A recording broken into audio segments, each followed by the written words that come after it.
Shalom sahabat IHK dan jemaat IHK yang dikasihi oleh Tuhan. Paripurna sudah kita mengakhiri puasa Paskah.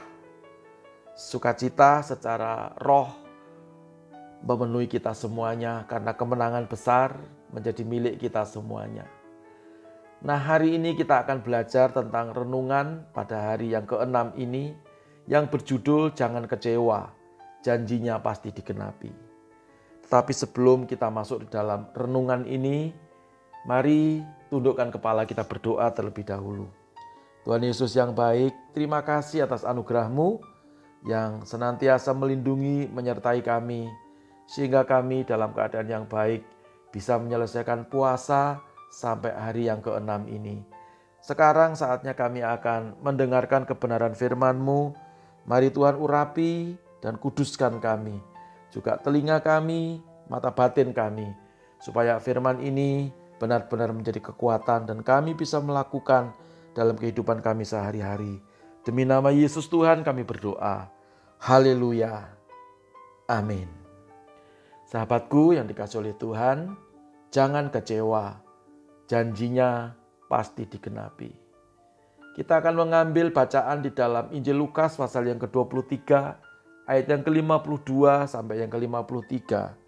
Alkitab berkata, ia pergi menghadap Pilatus dan meminta mayat Yesus. Dan sesudah ia menurunkan mayat itu, ia mengapaninya dengan kain lenan, lalu membaringkannya di dalam kubur yang digali di dalam bukit batu, di mana belum pernah dibaringkan mayat. Saudaraku yang dikasihi oleh Tuhan, Tuhan Yesus mati di atas kayu salib, lalu diturunkan dan dikuburkan pada kuburan pribadi daripada Yusuf Arimatea.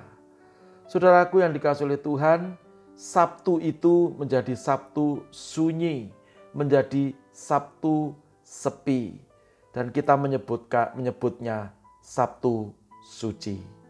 Saudara-saudara, sepertinya Tuhan tidak memiliki daya untuk menghadapi kebengisan ahli Taurat, imam kepala, dan para prajurit-prajurit yang menyalibkan Tuhan Yesus Kristus. Hal itu juga yang membuat para murid seolah-olah para murid menjadi kecewa. Tuhan yang dibangga-banggakan mati di atas kayu salib. Mereka tidak lagi memiliki pengharapan. Mereka menjadi takut. Mereka tidak lagi memiliki semangat hidup. Mereka bersembunyi, saudara-saudara. Nah, karena mereka juga kecewa, lalu menjadi takut dan hilang pengharapan, dia lupa akan janji Tuhan. Mestinya dia mengingat seperti yang Lukas tulis di dalam Lukas pasal yang ke-9, ayat yang ke-22. Alkitab berkata, anak manusia harus menanggung banyak penderitaan dan ditolak oleh tua-tua, imam-imam kepala dan ahli-ahli Taurat, lalu dibunuh dan dibangkitkan pada hari yang ketiga. Semestinya para murid mengingat akan apa yang Yesus katakan. Sebab Yesus itu Tuhan dan segala janjinya itu pasti tergenapi, digenapi di dalam kehidupan para murid, juga di dalam kehidupan kita semuanya saat ini.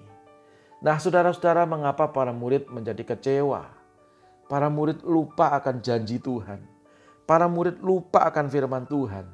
Sehingga pada waktu mereka melihat suatu kenyataan bahwa Tuhan Yesus ditangkap, lalu disiksa, lalu disalibkan dan mati di tiang gantungan, mereka lupa akan janji ini.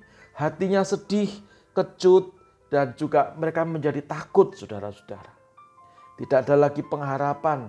Pengharapan yang dia miliki tidak sesuai dengan kenyataan yang dihadapi. Sebab mereka menempatkan masalah pada prioritas nomor 1 dalam hidupnya. Sehingga seharusnya firman itu dia ingat. Tetapi yang terjadi, firman yang Yesus pernah katakan itu terlupakan oleh suatu kenyataan yang mereka sedang hadapi. Saudara-saudara, tentunya hal ini juga sering kita hadapi dalam kehidupan kita sehari-hari, bukan? Seringkali kita melihat kenyataan, lalu kita lupa akan firman Tuhan. Sehingga yang terjadi, kita sering menjadi kecewa, sering menjadi sakit hati, menuntut Tuhan, tidak bisa mengucap syukur, dan kita lupa bahwa janjinya Tuhan itu harusnya terpenuhi dan tergenapi dalam kehidupan kita. Gara-gara kita kecewa, mungkin kita tidak menerima seluruh janji Tuhan. Karena itu hari ini mari kita bertobat. Jangan seperti para murid. Para murid tidak menjadi kecewa ketika pada minggu pagi hari Sabat itu mereka mendengar suatu berita bahwa Yesus yang dikuburkan sudah bangkit dan meninggalkan kubur itu. Kubur telah menjadi kosong sebab Tuhan berkuasa. Mereka tidak lagi menjadi kecewa. Saudara-saudara, mari kita percaya kepada janji Tuhan. Tidak usah kita menunggu sesuatu terjadi dulu, baru kita mengalami sukacita. Tetapi mari kita tetap bersukacita apapun yang terjadi. Karena janji Tuhan itu adalah ya dan amin. Janjinya pasti digenapi dalam kehidupan kita. Jangan menjadi kecewa, tetap percaya kepada Tuhan. Cepat atau lambat, pertolongan pasti terjadi atas kehidupan kita semuanya. Mari kita tundukkan kepala, kita berdoa. Bapa, kami bersyukur, biarlah renungan singkat yang sudah kami dengarkan, yang sudah kami pelajari ini, bisa kami lakukan di dalam kehidupan kami sehari-hari. Kami tidak ingin kecewa lagi, kami akan selalu mengingat janji Tuhan, sebab janjimu itu ya dan amin. Seperti para murid pernah melupakan janjinya Tuhan bahwa anak manusia akan ditangkap, dibunuh oleh imam-imam kepala dan ahli-ahli Taurat, tetapi akan dibangkitkan pada hari yang ketiga. Kami tahu Tuhan berjanji, Tuhan akan genapi janjinya. Beri kemampuan dan kekuatan kepada kami untuk kami bisa melakukan firman-Mu supaya hidup kami di tengah-tengah dunia ini tidak menjadi kecewa. Terima kasih Bapa di surga. Demi nama Yesus Tuhan kami berdoa dan mengucap syukur. Haleluya. Amin. Puji nama Tuhan saudara-saudara. Kita sudah menyelesaikan puasa Paskah di hari yang ke-6 ini.